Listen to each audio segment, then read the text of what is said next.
welcome again to Stillness from the Shed. It's Wednesday evening. For the next few minutes, let's take a moment to look at God's Word together.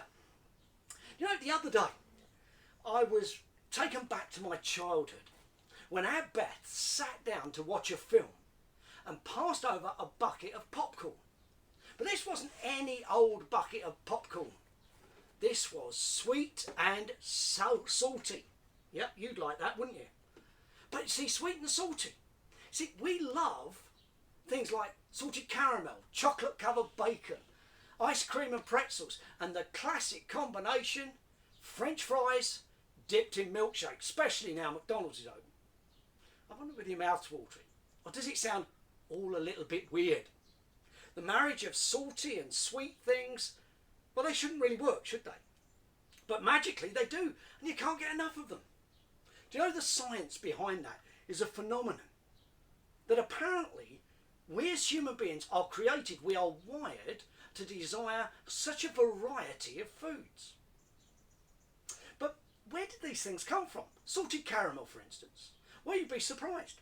Back in the 1970s, a young chocolatier from France named Henri Leroux moved to a town which was renowned for producing the world's best salted butter. Henry was desperate to produce something totally unique to the chocolate world. He experimented with all kinds of sweet and sour and savoury things until the mix of the local butter and his prize-winning chocolate and the new flavour was born. We really enjoy the contrasts of food flavours sometimes, don't we?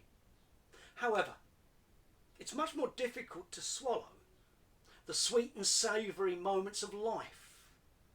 You know, when joy turns to sorrow, peace turns to turmoil, the sweet and bitter.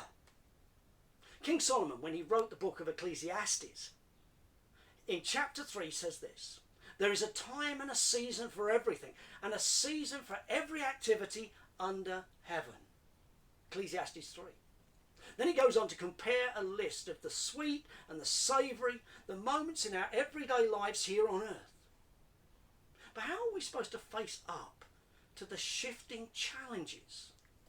Well, there's a verse in John's Gospel that has become very precious to me, especially over the past few weeks. It's about the sweet and the salty. It's a sweet and salty passage. We'll get to it eventually on TCC Online, but listen to John 10:33. In this world, says Jesus, you will have trouble, but take heart, for I have overcome the world. The cold truth here is that we will experience trouble. None of us should expect trouble-free, even Christians. However, when Jesus is in the centre, you and I can be confident that all things are in his control. His promise is he will never leave us or forsake us, even in the bitterness and the trials and the difficulties that we all face. There's going to be joys. There's going to be things we rejoice in the coming weeks, months, years. Life isn't always going to be easy. But let's trust Jesus to give us that combination with him in control. Thanks for joining me in Treacle. Down at what is a very hot shed at the bottom of our garden. This is the last Stillness from the Shed for a couple of weeks. Our tech guys are away, and so we're not going to be able to get it up online.